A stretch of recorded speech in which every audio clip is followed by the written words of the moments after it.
So, my work is based on this idea that we are all in it together. Our struggles are oftentimes treated as personal struggles, and we look to a healthcare professional to help us out from underneath our personal struggles.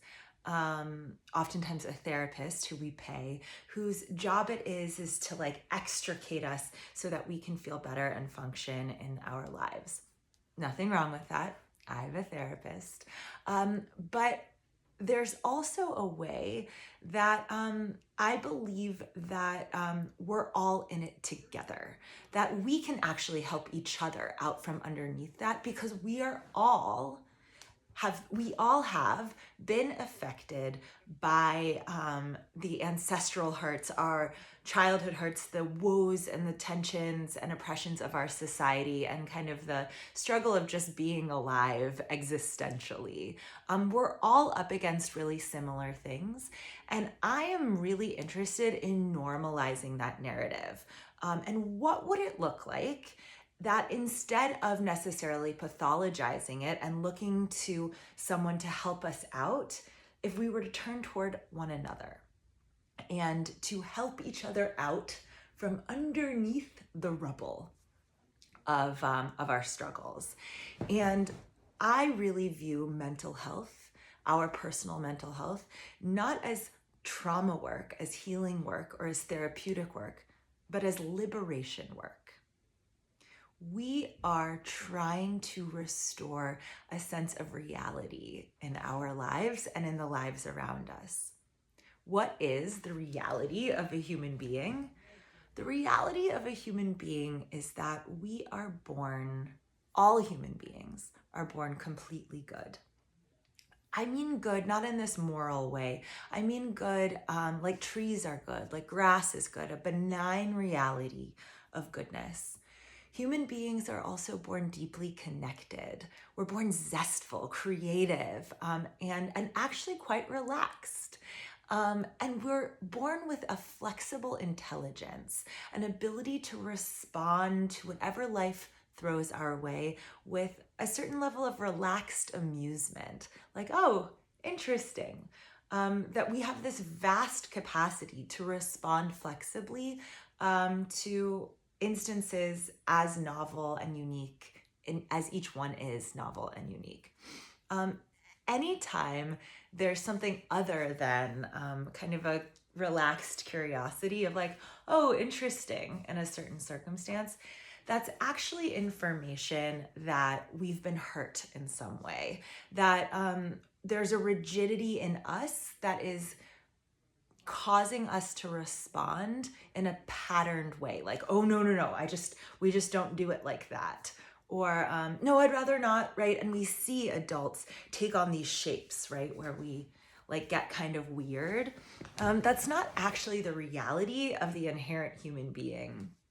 And it's good information if you're not feeling relaxed and flexibly responsive, that there might be something old happening, something from the past operating in the present moment, taking you away from the reality of your deep connectivity and your ability to flexibly respond to the present moment. Not your fault. So what happens here though, right? Like what happens that we lose touch with that reality? Nobody tries to lose touch with that reality. There are a few different ways, and all of them have to do with getting hurt. And there are different ways we get hurt. One way that we get hurt inevitably is by accident, right? We fall and we skin our knee. But the majority of the ways that hurt comes in on us are through contagion, through the contagion of information and experiences around us from when we were brought up, from when we were little, from the people around us, oftentimes the people whose job it is, who have signed up to love us the most, to care for us, to give us information about the world, to educate us, our caregivers, our parents. In this ironic twist of fate, we look to them and we love them so much and they love us so much, but to no fault of their own, because of the ways that they were hurt and the misinformation that they received growing up, they give us misinformation about the world. They mistreat us.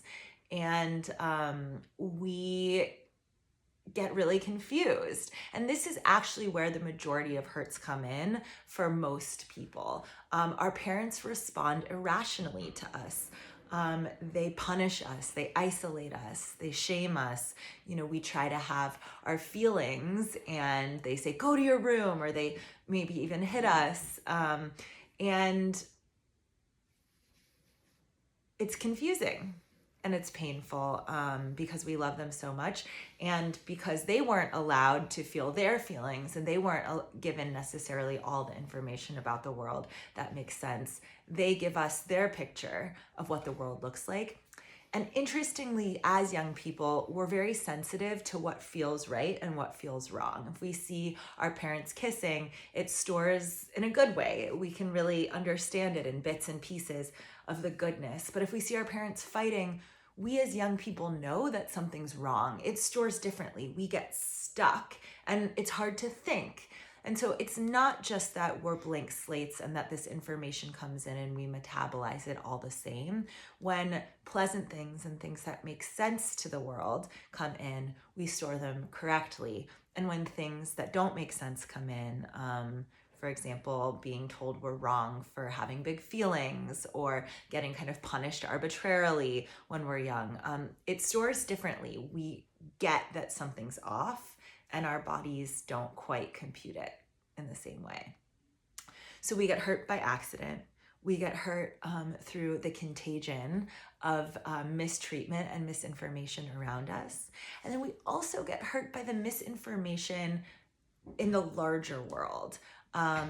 Because we were hurt along the way, again, unintentionally, by the people who loved us and who are surrounding us, we have imprinted on some level, some of us, and in different ways, a sense of not being worthy, of maybe not belonging, that something might be wrong with us.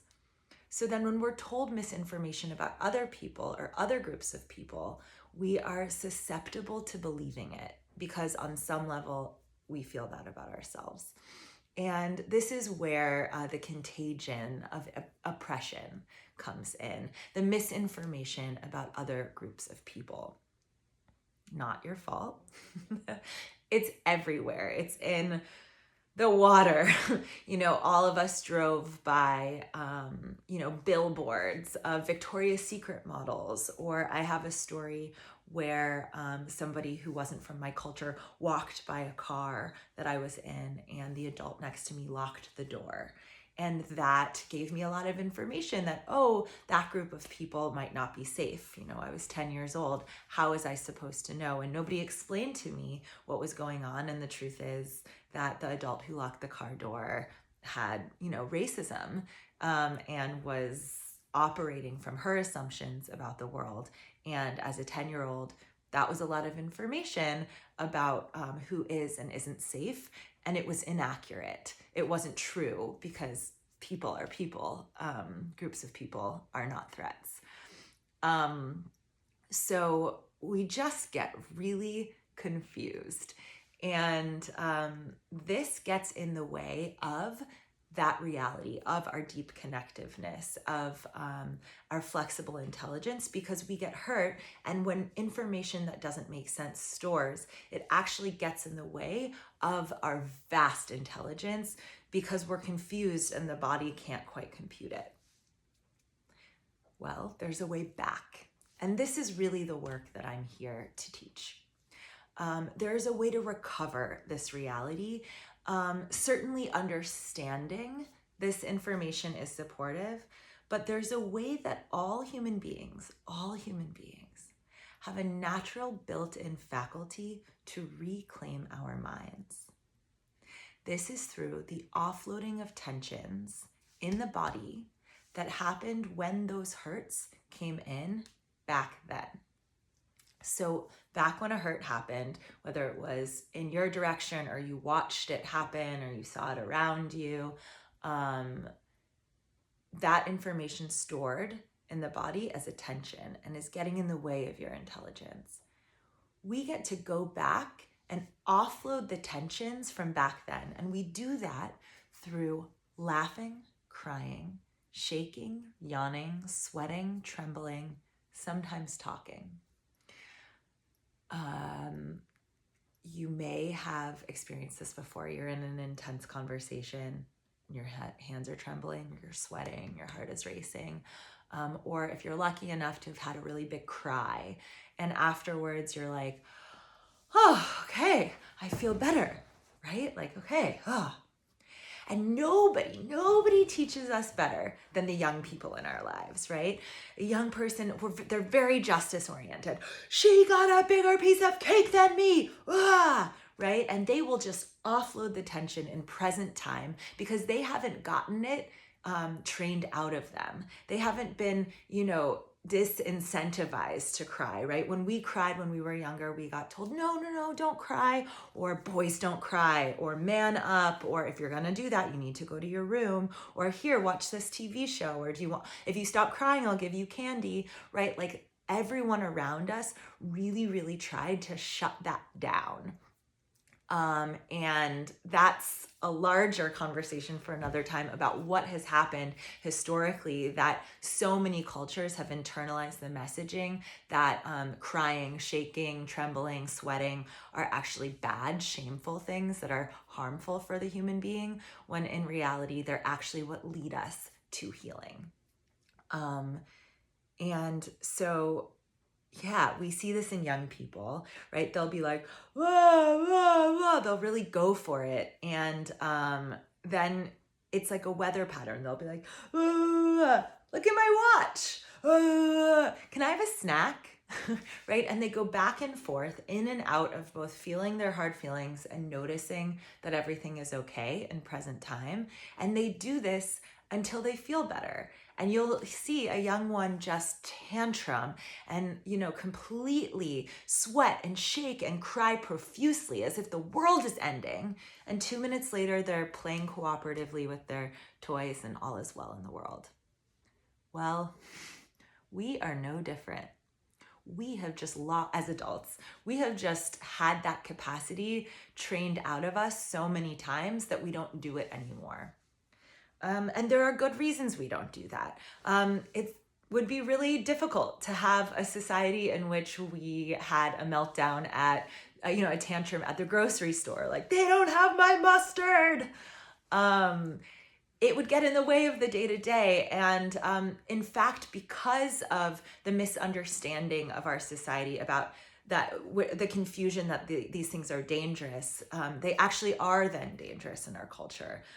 If we are to feel too angry or too sad, and we're too expressive about it, especially for too long, if we're privileged, then we get diagnosed and medicated.